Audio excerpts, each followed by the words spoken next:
Je suis écrivain, comme ça a été dit, et au printemps 2021, j'ai eu la chance de naviguer pendant 5 semaines sur la mythique goélette Tara, au large du Chili.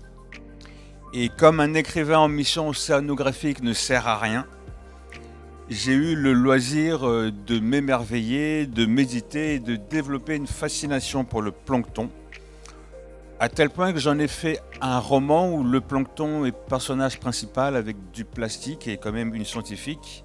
Et c'est une histoire d'amour de plancton dont je vais vous lire 2 petits extraits si vous le voulez bien. Qu'il soit marin, artiste ou technicien chevronné, les logiques chaotiques des abysses indomptés surprenaient toujours les humains.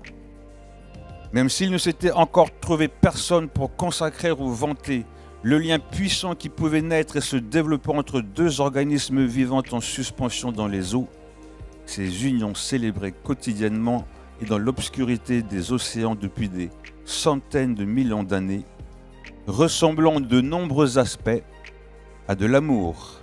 J'ai passé beaucoup de temps sur le bateau, surtout la nuit, parce qu'il fallait donc que je ne dorme pas pendant que ceux qui travaillaient dormaient.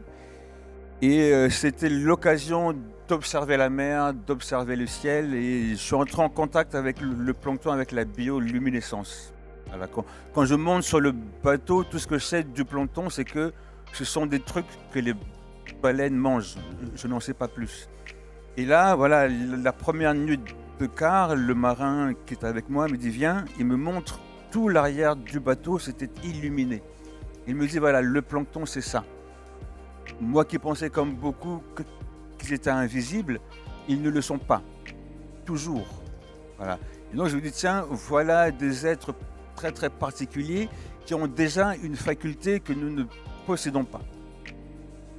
Vous êtes quelqu'un de lumineux, mais enfin, pas autant que la bioluminescence. J'apprends ensuite qu'ils nous fournissent de 50 à 70% de notre oxygène, ce qui inverse le rapport. Nous dépendons d'eux. Et je découvre ce que les scientifiques appellent la symbiose, qu'ils décrivent comme une association biochimique. L'écrivain que je suis y voit une histoire d'amour. Et donc je me dis, voilà, ce sont des êtres qui ont des capacités que nous n'avons pas. Je n'ai pas le droit de les considérer comme des objets. Ils doivent être des personnages à part entière, tout en faisant attention de ne pas les anthropomorphiser.